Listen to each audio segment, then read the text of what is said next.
स्वार्थाचं.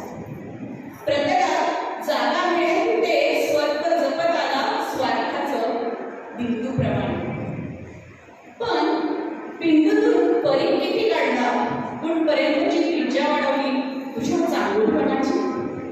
पण बिंदूतून परी किती काढला, कुठपर्यंतची त्रिज्या वाढवली तुझ्या चांगुलपणाची. अरे इतर बिंदूंना सामावून घेतलं का तुझ्या परीला?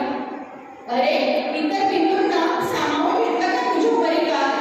बरं तू परी काढला, त्रिज्या वाढवली, वर्तुळ तयार केलं. बरं तू परी काढला, त्रिज्या वाढवली, वर्तुळ तयार केलं तुझं श्रेष्ठत्व सिद्ध करण्यासाठी. पण एकदा तरी केंद्रबिंदूची जागा सोडून वर्तुळावरचा बिंदू बघ. पण एकदा तरी केंद्रबिंदूची जागा सोडून वर्तुळावरचा बिंदू होऊन बघ. पडणारच नाही मग हा प्रश्न, पडणारच नाही मग प्रश्न, कारण जागा बदललीस आता तू.